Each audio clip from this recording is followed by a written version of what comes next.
ఓం సాయిరామ్. బాబా భక్తులందరికీ కూడా నమస్కారం అండి. అందరూ కూడా సుఖంగా సంతోషంగా ఎప్పుడూ కూడా ఆనందంగా ఉండాలి అని చెప్పి ఆ బాబాగారి తరపున నేను కూడా మనస్ఫూర్తిగా కోరుకుంటున్నాను.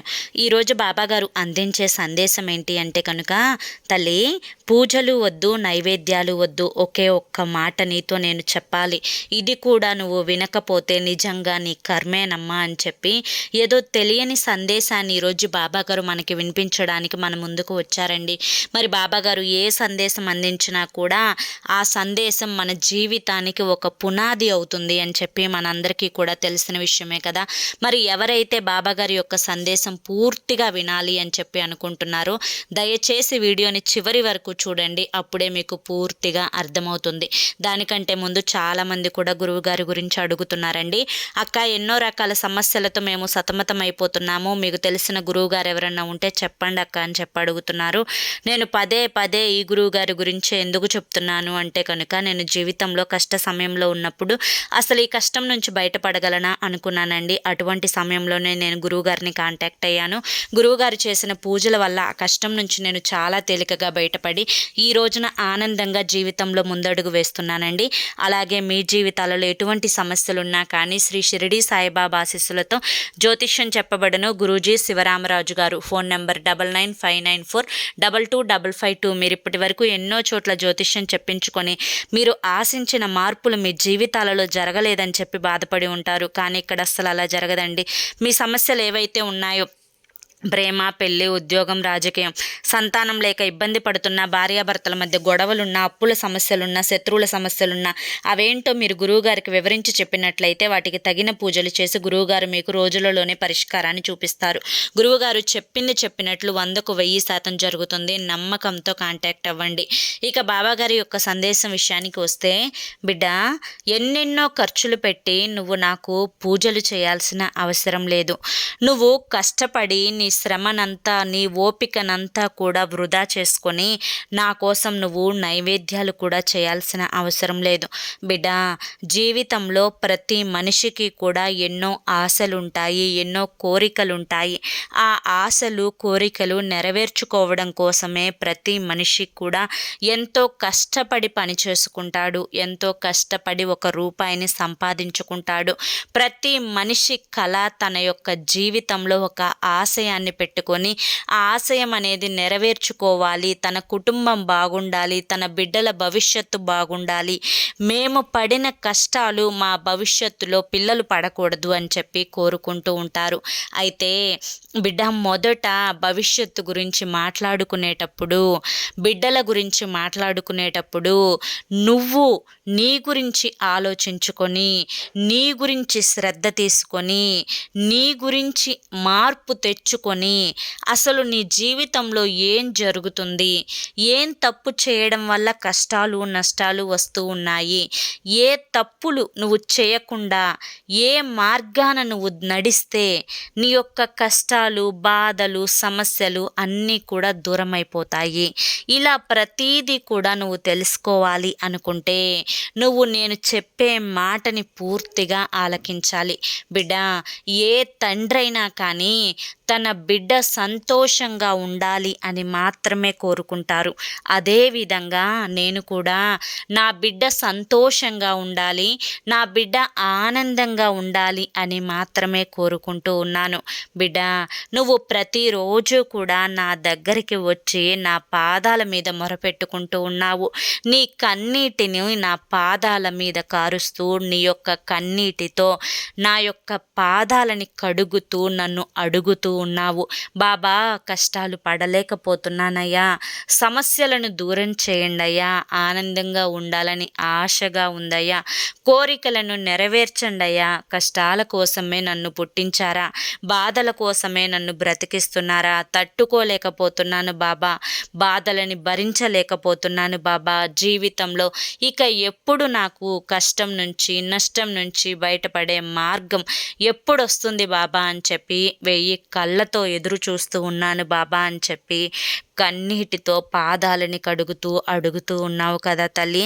అయితే ఇప్పుడే నీతో ఒక మాట చెప్తాను, జాగ్రత్తగా విను. బిడ్డ, ఏది చెప్పినా కూడా నీ మంచి కోసమే అని చెప్పి ఆలోచించుకో.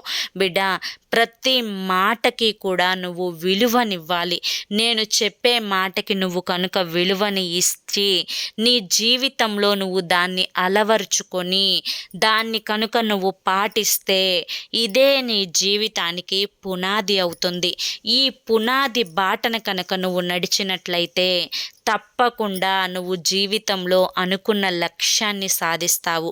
బిడ్డ, నువ్వు ఒప్పుకున్నా ఒప్పుకోకపోయినా కూడా ప్రతి పురుషుడు కూడా స్త్రీ కంటే చాలా జ్ఞానం తక్కువ ఉంటుంది. స్త్రీ కంటే చాలా తెలివితేటలు తక్కువగా ఉంటాయి. స్త్రీ కంటే చాలా శక్తి కూడా తక్కువగా ఉంటుంది. అంతటి పరమేశ్వరుడే పార్వతీదేవి చెప్పిన మాట వింటాడు. అంతటి మహాకృష్ణ భగవానుడే రాధ ఏది చెప్తే అది వింటాడు.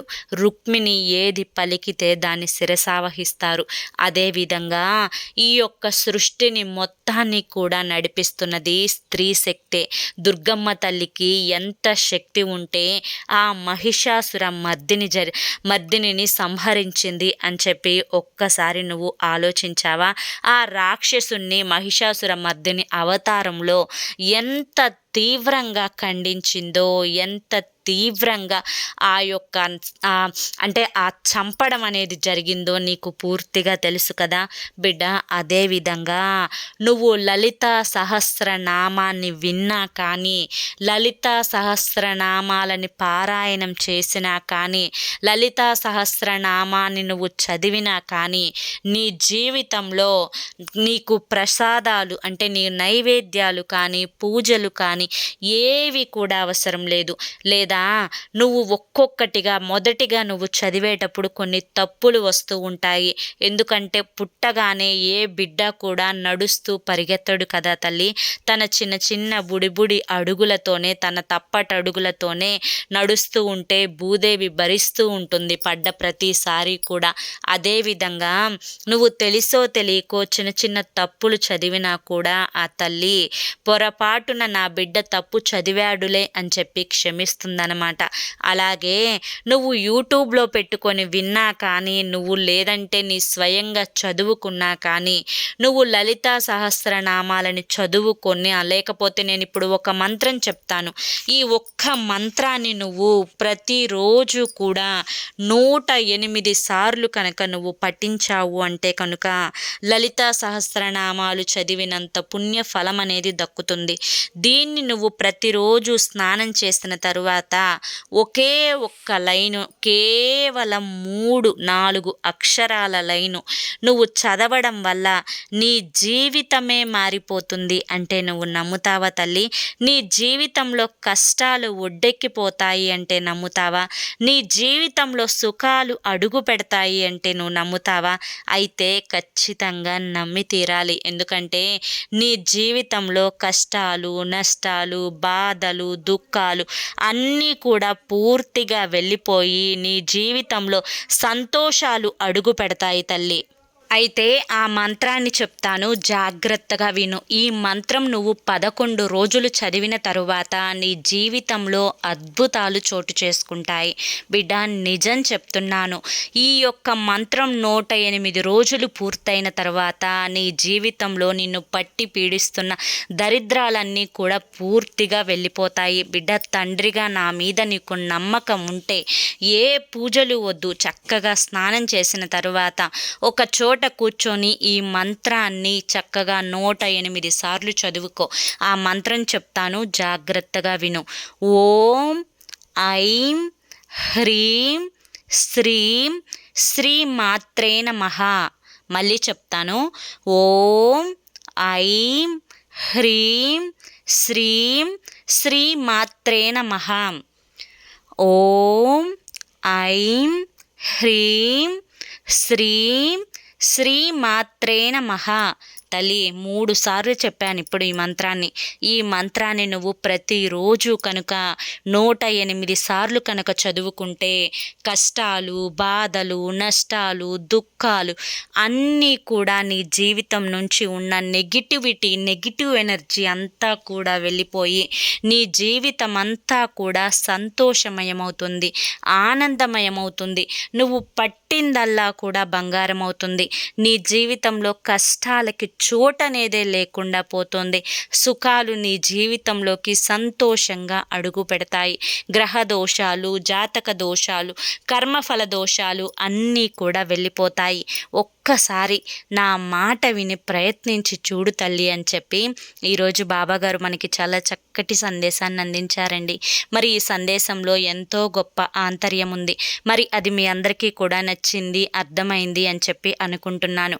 నచ్చింది, అర్థమైంది అని చెప్పి అనిపిస్తే ఈ వీడియోకి ఒక లైక్ ఇవ్వడం మాత్రం మర్చిపోకండి. మీరు ఇచ్చే లైక్ వల్ల మరికొంతమంది బాబా భక్తులకు వీడియో అనేది రీచ్ అవుతుంది. చూసిన ప్రతి ఒక్కరూ కూడా దయచేసి లైక్ ఇవ్వండి. మొదటిసారి మన సాయి పిలుపు ఛానల్లోకి వచ్చినట్లయితే మన ఛానల్ని సబ్స్క్రైబ్ చేసుకొని సపోర్ట్ చేయండి. రేపు మరొక మంచి వీడియోతోటి మళ్ళీ కలుసుకుందాం. అంతవరకు కూడా బాబా ఆశీస్సులు అనేవి మీ మీద, మీ కుటుంబ సభ్యుల మీద ఎల్లవేళలా ఉండాలి అని చెప్పి మనస్ఫూర్తిగా కోరుకుంటూ సర్వేజన సుఖినో భవంతు. ఓం సాయిరామ్.